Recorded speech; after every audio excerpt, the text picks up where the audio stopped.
as I commented before, are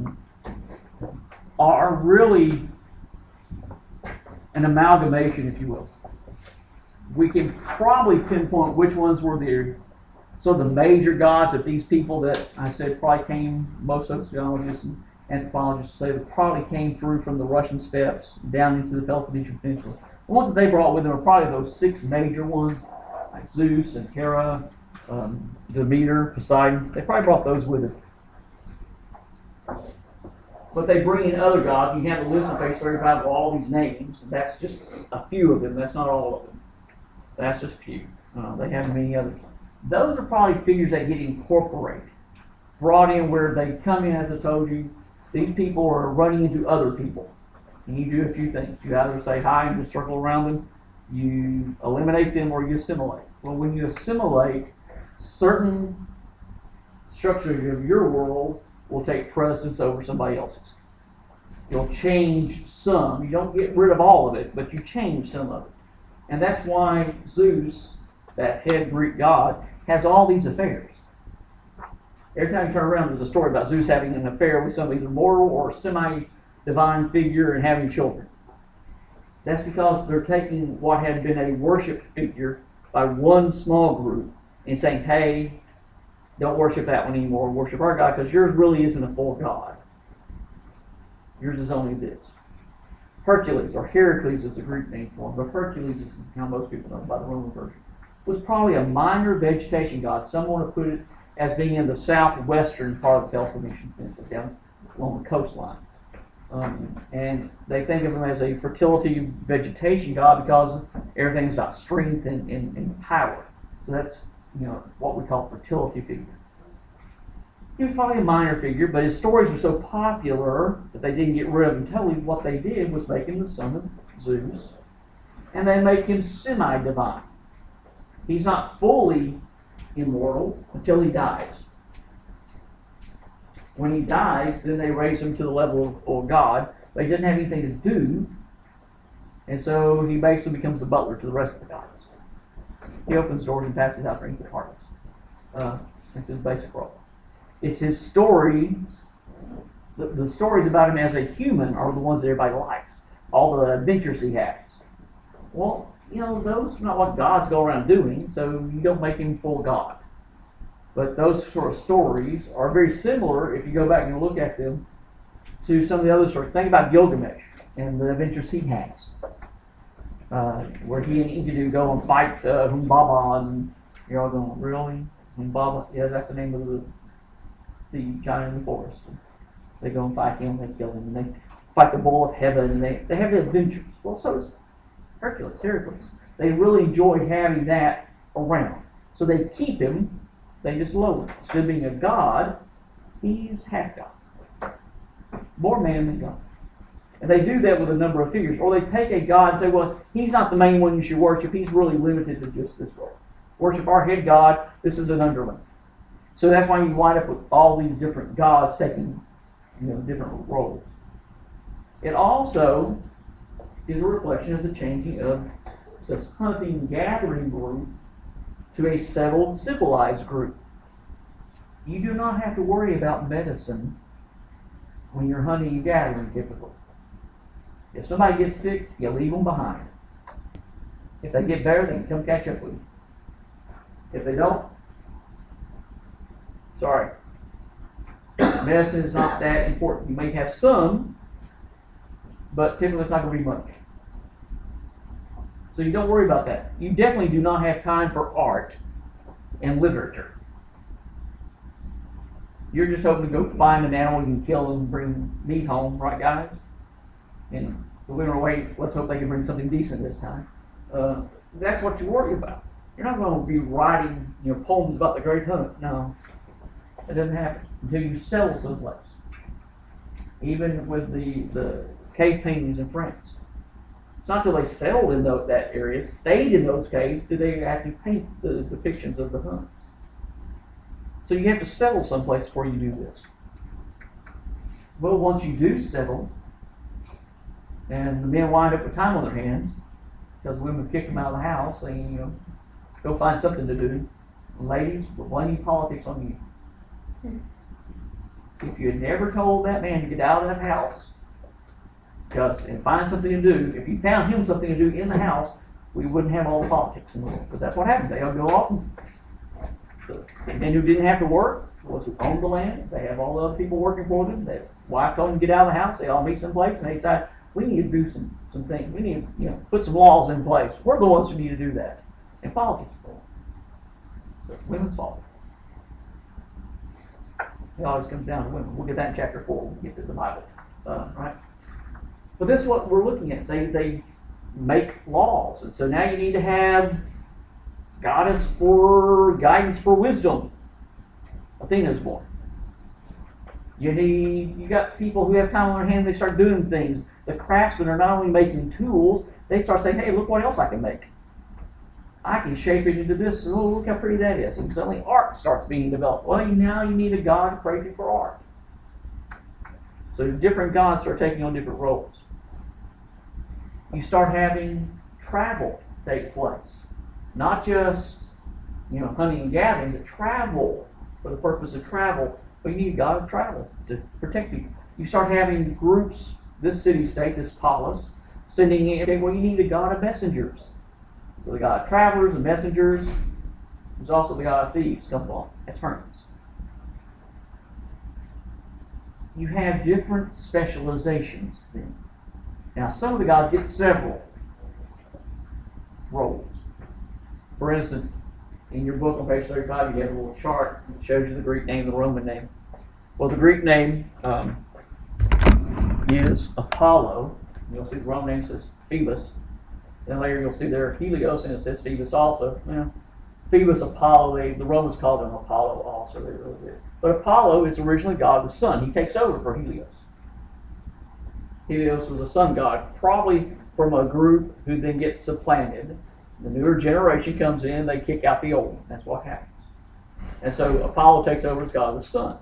But he's not just god of the sun. He's the god of medicine. He's the god of art. He's the god of poetry, literature. He gets all sorts of roles to fulfill. Because, okay, we're not going to create a brand new one. Let's just give it to this guy. Oh, yeah, he can do this too. So music is, okay, we'll give that to Apollo. It's got something to do with art. Okay, it's one of the arts. Give it to him. So he gets it. Well, you have also rising, though, commercialism. And you have the crops, such as olives and grapes, that become very, very important. That are capital crops. You can actually sell them and make money. You can transport them. Take the olives, you can put them in a barrel and fill it with salt water, and they'll transport and they'll brine on the way over there. You can still eat them. So we still eat olives, right? Buy them in a jar or a can, they have brine in them, right?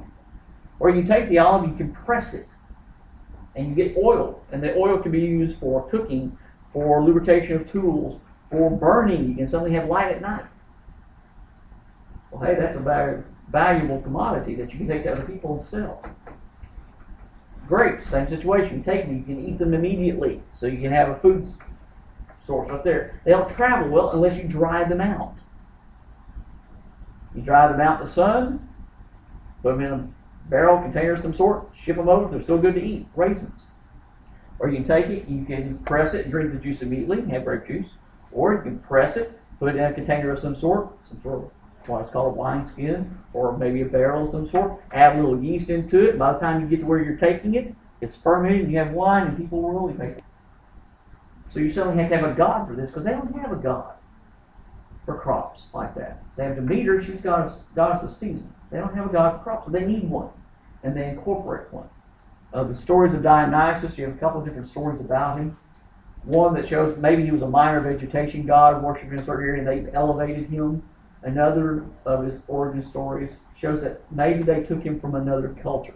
He comes in off the water, comes in off the sea. And so it shows that he's a later god who's added and maybe taken from a different source. Anytime you hear in any culture about a god figure coming from off the waters, coming from out of the sea, it's probably an indication that they took him from a different culture, or they ran into him, or some other is that way. The goddess of love and beauty. You don't have time when you're a hunting and gathering group to worry about love and beauty. But when you do stop, that can be important. Aphrodite and Athena are really the two major women goddesses that are important as the Greek societies continue. Hera is the goddess of marriage. Okay, yeah. Got to pay a little homage to her, but not much. Demeter's goddess of seasons. Well, unless you're really into the heavy farming stuff, you're not going to worry that much about her. Okay, the seasons come, seasons go. Hestia actually loses her place as an important goddess. She's the goddess of the hearth. Well, we can always start a fire now. We've got one burning someplace. So some of the goddesses lose importance. But Athena is important because she's the goddess of wisdom. They need to be guided. The most influential of the Greek policies, the city-states, is Athens, right? Named after her. So Athena is important. She's the goddess of military strategy as well.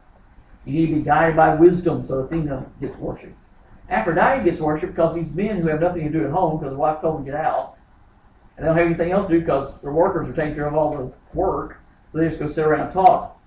Aphrodite is important to them too because they really like to go and worship at the temples of Aphrodite. Because our priestesses, you go and you put an offering to the goddess on the altar, and one of the priestesses would come and then thank you for giving the offering to the goddess. Yeah, they were the local prostitutes. Yeah. So you're going to have temples to Aphrodite in every major town. That's just how it was. So she gets worshipped. But many other ones don't. They have only little small areas. Demeter gets a cult built around her. And you have a certain ritual associated with her, which are sort of mysteries. We don't know all the details about it. It was strictly for women. And it might have involved child sacrifice. That's why it was sort of kept hush-hush. And, it's just one of these tough situations. So it wasn't widespread. Several other ones were like that. But what happens is you wind up with Zeus as the major god. Everybody knows that. But as with many of the major gods, after a while, he's the big guy. We know that. But he doesn't have direct involvement with certain details of what were important aspects of life. The two that emerge are Apollo and Dionysus. As I told you, Dionysus concerns that capital aspect, the crops, the commodities that they're going to sell. He's also the god of fertility in that way, the regrowth of the vine. And he's also the god of festivities and parties. Anybody here ever been to Mardi Gras? Okay, Mardi Gras. They use the Roman name of Bacchus. He's always in the last float. So it's usually this guy with laurel wreath around his head and a cup of wine. That's Dionysus. They like Dionysus. And then Apollo had all these other duties, medicine and music and the arts and the sun and just archery and all sorts of details about it. So those are two very important, and they're very diametric. But what's interesting is they set up festivals to celebrate, and Dionysus festival, it's called the Dionysia, held annually in Athens. Basically, it's also like a political convention. The city-states would send representatives, and they discuss the terms of, okay, when we get ready to ship out our crops, how much do we think we're going to bring, and how much is Athens going to charge us this time to set up the warehouses where we store everything. It was called the Dionysia, and it was always celebrated with a couple of weeks of presentation of plays, dramas, which would be technically under the province of Apollo as literature. But they were done in praise of Dionysus, so you start having some overlap at times. But you have these figures emerging because of what they represent. Medicine becomes important. You start worrying about the health of people. You worry about the health of your workers. They better stay strong and healthy so they can keep them working. You worry about your own health because, hey, I want to live a long time. I'm not doing much else, but I want to live.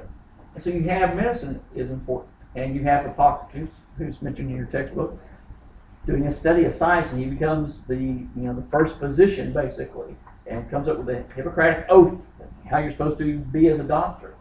Of course, when they eventually when the doctors choose for medicine, they choose the caduceus, which is that staff with the snakes around it. It's called the caduceus. They chose the wrong one. Hippocrates, his staff only had one snake around. If If you ever look at your doctor's office, you see the little emblem someplace. It has two snakes. That's the caduceus of Hermes, the god of thieves. Just thought let you know. Okay, so you can all be thinking about that. Next time you go to the doctor's office, they charge you. Now you know why. But the result is that you have this development of a society where focus is on art, on laws, on rules. We're going to establish a government, and how we're going to then use that government, the state, to then help in other areas. Sometimes it's establishing parameters of war. We're going to go fight somebody, guys. We need some warriors. Let's go. You're all drafted into the military. We're going to go fight. Sometimes it's establishing diplomatic ties with other city-states. Sometimes it is establishing festivals, music, art, etc. Because music and art always important. The Greeks seem to always like to dance and sing wherever they went. It's part of their celebration. But that's only after they become civilized. The hunting and gathering people we think of, where the Greeks came from, they didn't sing and dance much. It's only after they've been settled for a while where this society has evolved, if you will, where that's looked upon as important. And so you give it to Apollo. Because it's important. He's an important god. Let's give it to him. You have, as I said, the coalitions are being made. Some are political. Some are for other purposes, but primarily political. And to bring this unified aspect, and this is what we talked about last time, I think, when I said the Mycenaean culture, reason the dating for the Greek civilization starts at 1200. That's when we have basically the thought is that that's when they attacked Troy as a collective group. Several city-states together would attack Troy. So we have sort of a unified Greece at that time. Well, that unification continues with certain festivities. The Dionysia, as I mentioned. People from all the city-states would send representatives to Athens for this. They would have the political aspect where they're trying to discuss, the terms. But you also have the celebration, and representatives from each of the city-states would present plays, because it was a drama festival, and every playwright would present 3 plays, and they would judge who had presented the best trilogy of plays, and that individual would receive lauded, laurel leaf from Apollo. As I said, interesting. In Dionysus' favor, they gave him the laurel crown, which is Apollo's symbol. And then they would also give him money, so you could live for basically a year. You make money from this, you're set for at least a year. And it also brought fame to your city. So your cities are there. They're cheering you guys on. If you're a playwright, it's important. You have these festivals, brings everybody together. And then you have, as your book talks about, the Olympic Games are starting. Again, bringing people together to unify, to create a central concept of what Greece is. Although every independent state is still just that, an independent state. You have a king for every one. But what we wind up starting to see is this one concept of what it means to be Greek. As your book opens with Percy Bysshe Shelley saying we're all Greek, the idea that the Greek culture has such a big impact on all of us, and all of Western civilization owes a great deal to the Greek culture. Well, this is where it starts, where they start actually impacting one another. And then that's going to spread out, especially as we get into the Hellenistic stage after Alexander takes over in the 4th century. And he runs, you have a nice map in your book where he takes over all was basically the known world by the time he's 32 when he dies. This Greek concept then focuses on certain principles, such as order, harmony, clarity and consistency, cohesion, this idea of honor and valor, all part of it. They look at a world and they present that in a number of ways. On page 35, it talks about the traditions and the language, the city-states sharing that. Although they're autonomous, and they started that way, they unify in self-defense when confronted by the rising power of Persia. And this, again, where we start seeing they unify for certain reasons. On the Persian Empire, I'm assuming many of you have seen the 300, right? Okay, that's basically the whole situation. Now, you have this unification. They band together, they fight. We get the word marathon because of a battle that's fought. When somebody runs to go tell them what happened at the battle, and he collapses and dies once he gets there. And the distance is 24 miles, so many feet, etc. So we marathon that way. But you have them joining together. Now, they will later have a disagreement, and some states will side with Sparta, some will side with Athens. You wind up with the Peloponnesian War.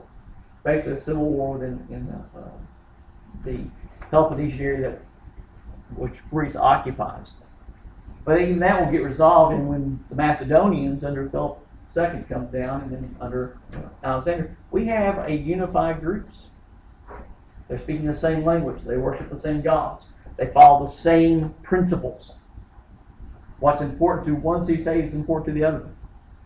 They share this common heritage. And so we see this classic Greek attitude emerging. On page 35, they also show you in your book where their views are. Hesiod writes the Theogony, his Birth of the Gods, where he basically takes all these ancient myths and puts them together in one group. This around 700 or so, 7th century. Most people want to put in the 600s, but they'll say around 700 is what the textbook says. And you have this written for you. First of all, the void, capital V, came into being. Next, broad-bosomed earth, the solid and eternal home of all, and Eros, desire the most beautiful of the immortal gods, who in every man and every god softens the sinews and overpowers the prudent purpose of the mind. Out of void came darkness and black night, and out of night came light and day. Her children conceived after union in love with darkness. Earth first produced starry sky equal in size with herself. And then they have that contrasted for you compared to the opening of Genesis, which we'll get to in chapter 4. In the beginning, God created the heavens and the earth. The earth was without form and void. The word in the translation, the Greek translation, it uses the same word that the capital V references. It's chaos.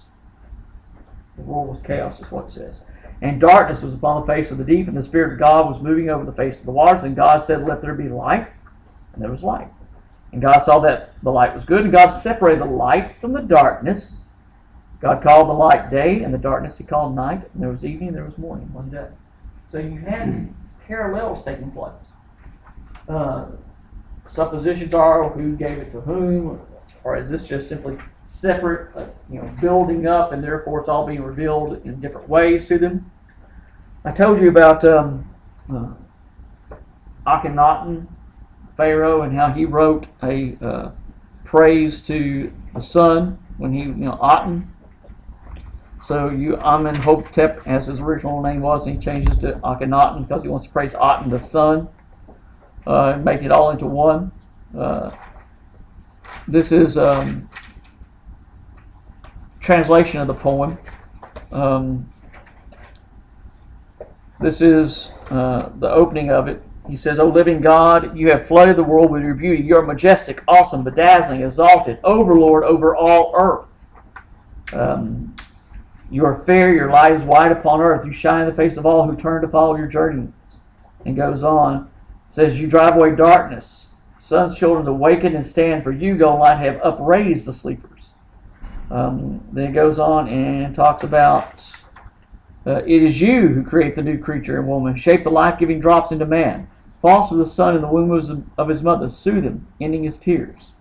And it goes on and says, I'm skipping down, "How various is the world you have created, beside, O sole God, beside whom is no other. You fashioned the earth. You place each one in his proper station. Even man's skins are different, that you may distinguish the nations. Lord of all earth, who shines for them all. He makes waves on the very mountains like waves on the great green sea." And it goes on and talk about, "You have made heaven far off in order to shine down there, in order to watch over all your creation. You are the one God. You create the numberless things of the earth." That was the praise of Aten that was written by Akhenaten or Amenhotep, praising the one God who creates all, who has created all. who created out of nothingness, who brought forth the waters. It goes on to talk about bringing forth the waters, who brings the earth out of the waters. We have very similar ideas being presented by these diverging cultures. The Hebraic culture, we have the Greek culture, we have the Egyptian culture. At different times, different places, but reflecting some very similar ideas. Again, it raises some points for me, sociologists, archaeologists, anthropologists. Where did the idea originate? Which one started? Did the Egyptians with the one god under Amenhotep, Akhenaten, influence the Moses-led Hebraic group, or did the Hebraic group influence Akhenaten? Create that. And which way was it? Where did the Greeks get this idea about everything was chaos and then came creation of the world? Is that also a reflection of where they came from? What was it all? It's very interesting when you start looking at those, because we see this Greek civilization sort of foundational for the rest of the Western civilization, but there are elements that are from other places as well. I mentioned about Aphrodite, so I make fun of her a little bit. Aphrodite is another one of these gods that they probably got from someplace else. Does anybody here know the origin stories of Aphrodite? Born from the sea. Born from the sea. Which tells us what? They got it from someplace else, right? So anytime you see a god being described as coming from the sea, it means they got it from someplace else. Suppositions are that maybe it was the Egyptian image of Isis they borrowed. Others say it may be Ishtar. Shantae Ishtar. Remember, she's the one in Gilgamesh. I think I told you about with Gilgamesh. She's the one who wants to take Gilgamesh as her lover, and he says no. And so she gets all upset. That's Aphrodite image. It's very similar description and detail of what they're in charge of, how they're presented. So since she comes from out of the sea, Aphrodite is generally considered to be a goddess that was borrowed and brought into the Greek. So did they get other ideas from other cultures, or did it originate with them? Again, we don't have definitive questions because nobody's writing all this down for a while. We don't get history, we get myths written down. Houston's writing that down. It says circa, in your book says circa 700. We don't get history written down for quite some time later. Herodotus writes down history. He does the history of the Persian Wars. So he's like the first historian that we actually have somebody writing this stuff down. And you're going to have others who start doing that too. We get the history of the Peloponnesian War written down for us. The Thucydides, I always have trouble with that name. He writes down the history of the Peloponnesian War, where he was a general in the war, and he wrote down what happened in the war, about the details of the battles, etc. Well, we really didn't get stuff written down that way. We had the myths, but we didn't have reality written down. But now you do. You start having history written. You start having science and scientists who start looking at the world and trying to figure out other aspects. You have individuals trying to calculate, trying to understand the world, and you have such people as, of course, Protagoras, philosopher/mathematician, who wants to understand the world, the aim of philosophy, but he decides to try to do it through mathematics. So we wind up with the Pythagorean theorem, right? Again, I'm sorry, going through the book very quickly. All these are part of what we see as the Greek world, and why it's so influential in today. The birthplace of drama for Western civilization, the worship of Dionysus, the Dionysia, the plays that are presented there, many of them based upon Greek myths and legends. That's how most of those stories are. You have the development of music, actually music written down. People start writing and saying, okay, go play this now, let's show you how to play it. And so you could actually not just make up improvised music, you actually have pieces that other people could play and could play together. They started doing that. Which of course you couldn't have till writing came into being, but then they started learning how to, okay, if you hit this string, this is what it plays. Okay, let's try to do it again. Do it again. Okay, we'll call it this way. And they wind up crafting music parts. You have people trying to figure out the world. Pythagoras says you try to use math to do it, but you have other people trying to figure it out too. I think I showed you guys a little part of the handout what it's Greek to be in the chapter, and it shows you the Pythagoras and 3 other names. Well, philosophy starts developing. You have figures who try to literally think, because they have free time, they're not having to work, so they're trying to think about the world. And not only, what is the world? Science is trying to prove it. But what are we doing here? Why are we here? What is it that we're supposed to be? Because now you have free time. Okay, is this really how we're supposed to be running things? These men ask. Is this how we're supposed to run it? And somebody, well, this way we've always done. But do we have to keep doing it this way? Look, our gods are changing. We're adding new ones. And we're changing their roles. Do we keep that up too? Can we change it? And so the result is that we start having philosophic concepts and discussions. You have people gathering in the marketplace to discuss this and listening to certain leaders who become like teachers to instruct them what to think and how to think. And what should we be thinking about? And what's right and what's wrong and how are we supposed to be? Because ethics becomes very much an issue with the classical Greek civilization. They want to understand what's right and what's wrong. They want to see things in order. They like the concept of order, clarity of purpose and meaning. They like to see things in harmony. Things need to fit together. You don't want to go home and have your wife yelling at you. And can't we just get along?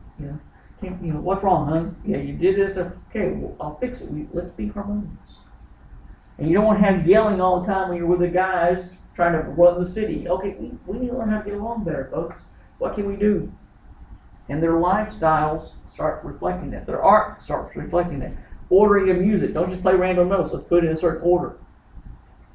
Not only that, but let's also construct our cities so that way. Proportion is important. You have in your book at one part, you have on page 53 and then on page 54 and 55, you have some details of how buildings look, architecture was, in the sense of the proportions and order that becomes important. The idea about clarity, symmetry is important. Everything should be open and seeable, that's the clarity aspect, but also in perfect order, in proportion, that's the symmetry aspect. And it's maintained to this day. You'll see that picture there of the Federal Hall there in Wall Street. You have the different ways things are structured and they want to follow along with it. And if they can do that with buildings, if they look at nature and try to figure out there may be a harmony or an order to nature, then how about the concept of man and his role in the world? Is there a sense of order and proportion there? Can we figure it out? And so they start thinking along those lines. That's the philosophy. Try to figure out where do we fit? Where are we? In your book on page 41, you have some arguments by some people. Heraclitus says there's no permanence. It's all process or flux. Heraclitus is famous for saying you cannot step twice in the same stream. You're going to have Einstein will borrow from that. He uses this idea that it's all a moving time line and that it's all moving constantly, that it's never stopped at any one time. This idea about chaos theory, the idea about all the situation. Of course, Einstein's also famous for saying, God did not play dice with the universe. He doesn't do that. So there's got to be some sort of underlying principle, and our physicists today are still looking for that. They keep looking for that one. They found the Higgs boson particle, they think, a couple of years ago, right? Where are my physicists? No physicists? Do you know what I mean when I talk about the Higgs boson particle? Subatomic particles. It's also sometimes referred to as the God particle. Because I think it's the fundamental piece that everything else builds from. But now they think, wait a minute, what if it breaks down a little bit?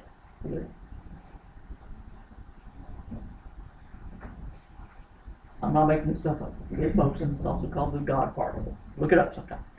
Well, Heraclitus, back in the 6th century BCE, is going, no, the universe is in flux. It's always changing. Idea that's still looked at today, trying to decide, is it or is it not? Is there an underlying pattern or is there not? You have other figures that are mentioned here for you. Your book says around 500 BCE. You have Leucippus, who comes up with the idea that physical reality as we know it is made up of small little particles. He called them atoms. 2,500 years ago, folks, is when that idea came up and was looked at, and we still look at today, right? Don't you guys study this? You guys do study chemistry sometimes, right? And they talk about atoms and everything. There you go. Electron, valences, and valence numbers, and the electrons and protons and neutrons all making. Okay. The Greeks, they start theorizing. They have time. They start looking at the world and saying, "Okay, what's important? What do we see about it?" And so they start looking at it, and they believe that everything must fit together because there should be proportion in life, symmetry, clarity. So you start having all this presented for us. You have, I already told you about Hippocrates and Hippocratic Oath. You have other views are coming up. They ask, and this is how Fierro puts it in the book, that these people are asking not what do we know, but how do we know it? And they start trying to figure this out. The sophists say, well, there's a limit. Then other groups say, no, there's no limit to what we know. We just have to ask the right questions. If we ask the right questions, we'll be led to the right answers, and then we'll know. So you start having the Socratic method. Remember that list of names? You have Socrates, who is a leading philosopher who tries to ask questions and find answers. That's the Socratic method. I think I mentioned that to you guys last time, that if you go to law school, they practice the Socratic method. The professor asks questions, gets responses, and he asks questions about what you just said. And tries to reveal. It's how lawyers practice. You ask a question of your witness, the witness responds, you then ask a question about what he just said or she just said. Trying to draw it out to explain further about it. If you're the prosecuting attorney and you're interviewing a hostile witness, you want to get yes-no questions. If it's your witness, you want him to tell or her to tell the story, so you let open any questions. But you ask questions and you try to find answers. Well, that's what Socrates did. And those are recorded for us by his student Plato, who basically wrote all the dialogues. Socrates himself never really wrote anything. We actually have a couple of dialogues about Socrates written by other people, but the most famous ones are the ones, and the majority of them are by Plato, who would later use the Socratic dialogue method for really a work that most people say has nothing to do with Socrates, although he's credited as saying on it. It's called the Republic, which is the extended work in which Plato. Who knows more? Well, of course it does. So if you know, who should be in charge then? The philosopher. Because he's the philosopher king then. And anybody who doesn't want to get at the truth, who wants to only imitate it to do something that really is not true, they don't need to be around in this republic. So get rid of all the art people. All those poets, they don't need to be in here because they're just muddying up the waters. And we're muddied enough as it is. He came up with the idea in the Republic. He talked about, here's a situation we find ourselves in. We think we know. We think we understand. We think we see, but we really do not. And he uses an allegory, a symbolic explanation. He goes, okay, here's the situation. We're actually all in a cave, and we're in the back of the cave. But we don't know we're in a cave, because that's all we've ever known. And not only are we in a cave, in the back of the cave, which we're not aware, we're also chained in the back of the cave, but we don't know that we're chained because we don't know anything different. We don't even feel the chains anymore. But we're in the back of a cave, chained, and so all we ever really see, I don't know why it does that.